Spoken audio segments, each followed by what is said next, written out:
Alright, I'm not going to spend a lot of time with a prelim. What do they call that? A forward? He's cutting it down, man. He's cutting corn. Yeah, we got, you know, the place that we're staying at is a 5 acres? 3 acres? Yeah, 5 maybe, I think. Yeah. It's like 3 to 5 acres, and I mean, it's really, you got one strip of woods that you could possibly hunt. It's like one guy could hunt there, and there's a cornfield there, and the farmer's taking the corn down. So ideally, would be the best thing would be to sit there while he takes the corn down, and someone's going to come pulling out of there. But what are you going to do? You got one guy, you want to hunt there, or do you want to go out in the woods and you want to hunt the big woods? You know, it's probably a big buck bedded down in that crap somewhere. And anyways, day two, Nomad Outdoors 2013 firearm deer season. Yesterday was somewhat productive. We got as far back as we possibly could get, 2 miles. Just for the record though, because there's always a debate on how far you hunt from the road, or how far you walk back to your, how far does it take you to get back to your stand. Anyways, blah blah blah blah blah blah. We hunted 2 miles back, but we were probably only a half mile from the quad runner once we parked it. We brought some portaging equipment, so we're gonna try and portage a couple of spots and maybe get the quad runner a little bit further back today. If that don't work, we're gonna have to make a sail. A sail, and it's sail down the river. Get across the creek. The bike eating creek. So we're gonna stop at the Sugar Shack, get some gas, start day 2. What time is it? Where do you go? 1:30. 1:35. We like these long day hunts. Get out. Yeah, everybody else is coming out of the woods, we're going into the woods, and we're going to stay there the rest of the day. Yeah, hopefully these guys coming out at 3 o'clock this afternoon, that they said they'd come out at 3. Remember one guy said that last night? Yeah. So hopefully, yeah, you can come on out. Take all the noise you want. Have that drunk kid come out with you and have him yelling his head off. Did we run into a couple of hillbillies last night? Holy smokes. That was one of those check your guns. Yeah. Make sure they're within range. I don't want to be fed to somebody's pigs. Yeah, that's a little crazy out there. For all you Nomad fans, you know, Ghost Dog's got a bit of an issue with the book Darker Than Night. If you've ever read it, read it. If you're a hunter, it's worth it. It'll make you think about meeting people in the woods, man. It'll really make you think about it. Yeah, that might have been their cousins. I'll tell you what, if it had been for the other 2 guys, that were the new guys, the ones that didn't say anything, and looking at the other guy who was already drunk just by the time we got back to the truck. I don't know what time he started. I don't know how long do you have to... I have to be drinking for a while before I start drooling on myself. And talking that loud? Oh, yeah. He's a young guy, too. I mean... Yeah. And they were teaching these other 2 guys how to hunt, because they never hunted before. The proper way to cast. And we asked the guy, we go, oh, what are you hunting with? I don't know what kind of gun it is. It's a bolt action. Yeah. What is Remington? You know, the bolt comes back, and the pin and the thing and the scope, and oh yeah, happens all the time. Yeah, we got to go. We'll talk to you guys later. Yeah. See you later. All right, head to commercial. Yeah, we'll get out in the woods. We didn't get break.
And here we meet the host of our show, GreyBear. Hello, GreyBear.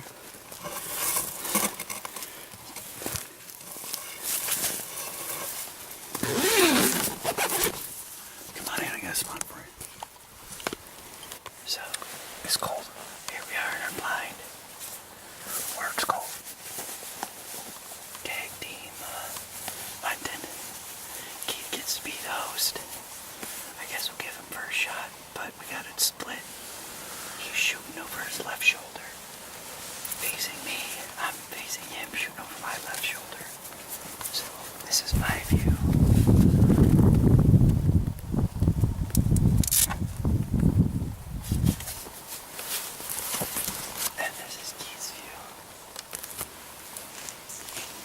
Essentially from that, the closest pine tree there. And let that pine tree in a lot. So anything crossing that huge flat. Out there it dips down just a little bit, but not very much at all. So it's a pretty open expanse. I got a tree stand right over here over our left shoulder somewhere. Of course, because you know how nomads are, right when you get to the spot where you want to sit. Nope, somebody's already got one set up.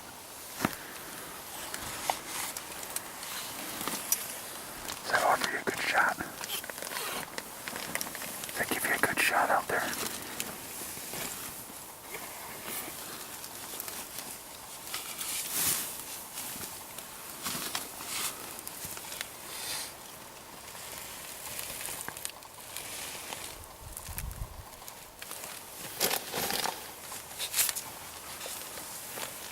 So, we got 4:51. We got a little less than an hour left. We got less than an hour to shoot, so can do what?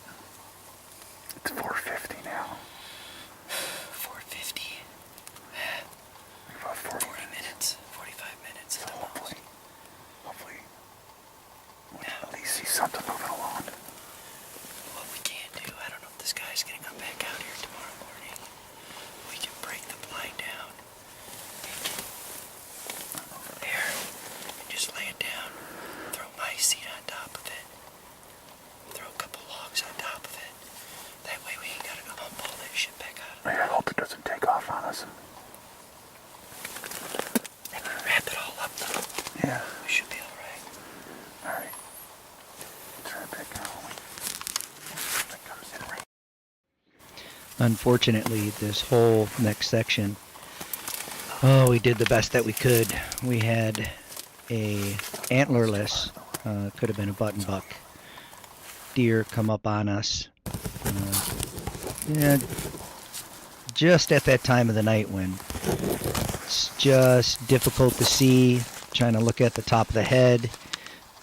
There's some editing that's done on the video. I up the brightness on it to try and get a little better view.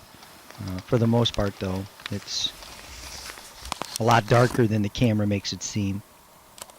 I'm going to leave this portion of the video in there for the most part because half the time we don't really get anything, at least any live critters on video, although we have opportunities to shoot sometimes, and we've seen plenty of deer this day out in the field.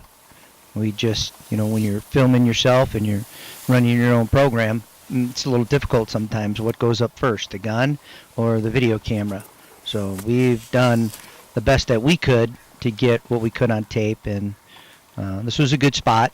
We hunted here. I think you'll see it in the next episode. We hunted here again from another view. A lot of deer sign in this area.